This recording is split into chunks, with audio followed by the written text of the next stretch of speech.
September is Suicide Prevention Awareness Month, and there are a number of events going on in our area from September into early November. And my guest this morning on Jersey Magazine is Aster Pheonyx, who's involved in one of the events. Aster, good morning and welcome to WDHA. Good morning, Jim. Thanks for having me. You're very welcome. There are a number of walks that are going on in the area, including the one that you'll be doing in Bergen County in mid-October. How did you come to be aligned with this? So for a while, I want to say about 10, maybe 12 years, I've been doing benefit shows with various bands for suicide prevention. I've known a lot of people over the course of my life that have taken their own life, mainly for the sheer fact that a lot of insurance actually doesn't cover mental health.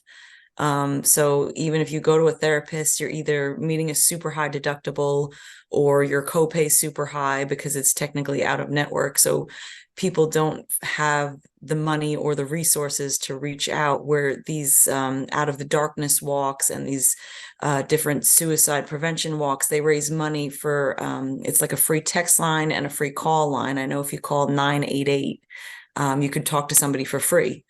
So, that it takes that weight off of, well, I can't afford it, so I don't, I'm not going to get the help that I need. So I tried to be an advocate to really make people aware that by raising money for these services, it allows for therapists to give their services for free, to other people, and it gives them options to reach out as opposed to feeling alone and, not making the greatest decisions. I think this is starting to change, but there's still a stigma about mental illness. We're not as willing to talk about it as we probably should be, and I think that's a huge part of what's going on here, Aster, is that people just don't have someone to talk to or don't know that they can talk to someone. Yeah, absolutely. I agree with that 100%. I mean, even if you take something at, how they say, oh, mental health days at work, but you have to put in for like a sick day. You're not sick. You need a break. You can only Hmm. deal with so much. Everyone works 40 plus hours a week, sometimes two jobs. They've got families, they have things outside. I know personally myself, I think I have like 20 seconds a day to myself. So, if I didn't have a great, support system around me, I'd probably, be using these services more myself. But, it's a lot. And people, the world around us is, definitely changing and a scary place to kind of deal with. And I know a lot of people just don't know how to handle what's going on in the world. So they don't really know what to do. How much do you think COVID affected all of this? I think a lot. I know for me personally, my anxiety has went up about 100,000%. Just because you were so used to being in the comfort of your own home. And I think people just got used to isolating themselves. Now you're being forced to being thrown back in that world, and maybe you don't feel so comfortable being out there.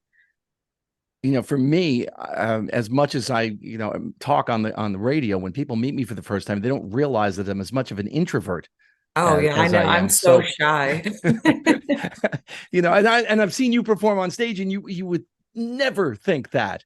Oh, I'm terrified before I go on. I'm terrified when I come off. Yeah. But for me, it was, well, this is great. I can be in my own little world, which I kind of am in radio anyway. I used to have a full-time job at a baseball facility, and they used to joke with me, how come you can't be more like Radio Jim when you're in here? And I would say to them, well, put me in a room where I'm by myself talking to just whoever it is in my head. You're supposed to Right. talk to one person. I said, I can be that person here too. Aster Pheonyx is my guest this morning here at 105.5 WDHA. September is a Suicide Prevention Awareness Month. On the AFSP.org website, the American Foundation for Suicide Prevention, one of the points that they make right away is talking is the first step to preventing suicide.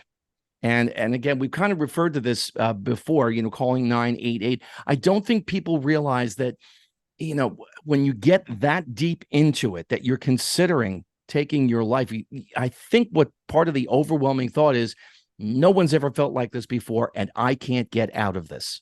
This is the only way.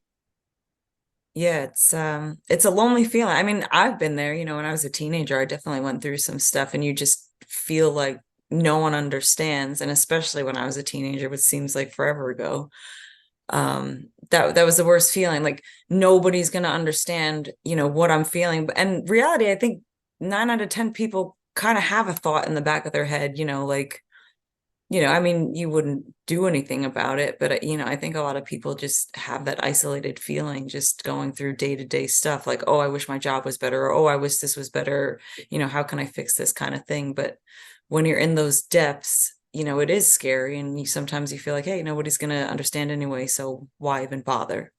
A few years ago, there was a boy who was in my son's high school class, and they had known each other for quite some time. They'd been classmates from seventh grade in middle school through high school. They weren't particularly close, but they did interact with each other at high school, and they were also involved in a youth ministry group in the local Catholic church here in our town. And when he took his own life, it was one of those. I mean, it's a small town that we live in, so it reverberated throughout the town. And some years after this happened, he was talking to me and he said, I feel as if it was kind of selfish on his part. And I said to my son, well, I don't think that ever entered his mind. I think what he was thinking was everyone else will be better off when I'm not here causing them the pain and or problems that I'm causing. Right. I think people feel like a burden, when they constantly talk to you, and that's part of the stigma where it's, oh, I'm a burden. But in reality, keep talking. I'd rather you talk to me every day about the same problem that you're having than not talk to you ever again. It seems that musicians and artists, there's a lot of this involved in the artistic community. In fact, there's you and I have a mutual friend in John Ginty, and one of John's closest friends, Neil Casal, whose music we've played here on DHA for years. And in fact, Neil lived in the town where I am, a stone's throw from me. And I actually never met him, though we had mutual friends. And, I look back on Neil's music and I'm like, what a loss, what a tragic loss. And John said to me afterwards, a couple of years later, he said, looking back, you look at Neil's music and you could kind of see things in the lyrics, but at the same time, you don't want to go there. Like, no, he wouldn't do that. Yeah. I think the thought of the action of it is actually, kind of scary.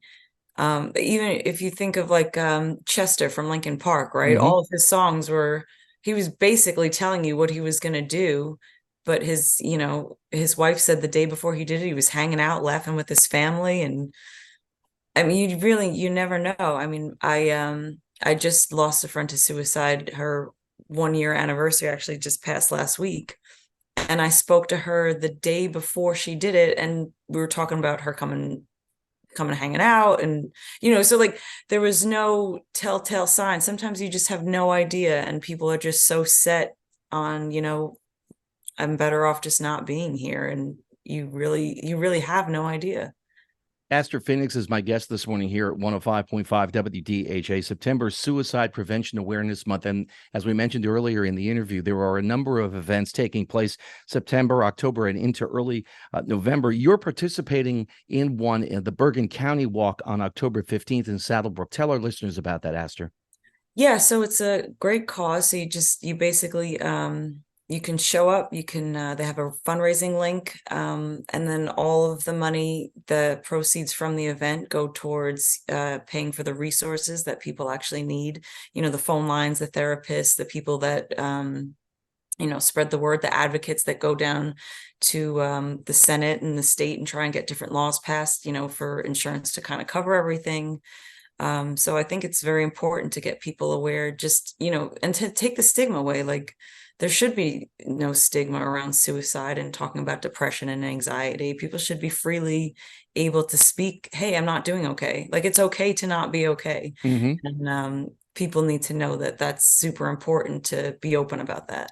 You can get details on all of the walks throughout the area here in New Jersey, and I believe there are 13 of them from September into early November at afsp.org. I also want to talk to you about, you mentioned that you're very busy, and I know at least some of what you're doing these days because you're involved in a number of musical projects, including being with Gina Schock, the Yeah. member of the Go-Go's, Rock and Roll Hall of Famer, I should say. Tell our listeners about that and House of Shock. House of Shock is just such a honor and a humbling experience. I was actually just speaking to her this morning about some stuff about shows coming up and the release of Smile Pretty on the 22nd. But Man, I fangirl when I'm on stage or I'm at rehearsal with her, and sometimes, my guitarist will look over at me and he's like, "Pay attention," like. But I'm like, Gina Shock is like singing at me and like playing the drums behind me. It's kind of, growing up listening to the Go-Go's and that kind of stuff, and the drums was the first instrument I actually picked up, and lo and behold, Gina Shock was who I kind of learned how to play drums from by just blasting, this town, and we got the beat over and over again. So to when those songs come on and we play them, I'm like, oh my God, like I'm actually playing these songs with the person that played them. So it's crazy, but it's absolutely amazing. And I'm so honored and blessed to be doing something like this. And a little bit of a backstory. This is a few months ago, but you had reached out to me asking, would we be interested at DHA in talking with Gina? Yeah. And Terry Carr, our midday host, has a feature, it runs throughout the year a number of times, the Queens of Noise.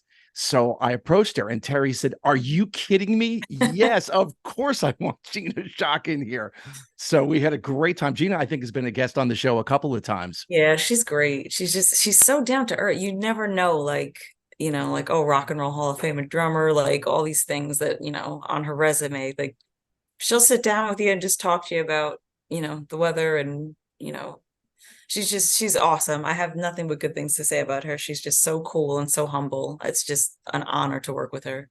And you had sent me Smile Pretty a couple of weeks ago, and it sounds great on the radio. We've been playing it on All Mixed Up, and it sounds great. Yeah, it's a fun song, it really is. It's fun to play, it's fun to listen to. It's really great.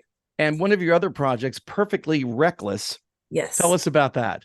So my wife and I are actually in a cover band, and we play all over New Jersey and sometimes New York, Pennsylvania, and it's just a fun thing we like to do together, and it's actually really good for learning how to play extra things on the guitar. So it helps me out. But yeah, we've been doing that for a while. And I also know you are a huge New York Rangers hockey fan. How do you think they'll do this year? Oh man, they're like, talk about disappointment for like 30 years, but I'm hoping lucky number 30 will get another cup, so I'm not like 7 years old when the last time when they won. Well, my We'll thanks see. to you for joining us this morning here on Jersey Magazine. Again, there are 13 events going on throughout New Jersey in September, October, and November with suicide prevention awareness. And if you want more details, you can go to AFSP for American Foundation for Suicide Prevention, afsp.org. Aster, thank you very much for joining me this morning here on Jersey Magazine. I've enjoyed speaking with you. Thanks, Jim. It's always good to catch up with you.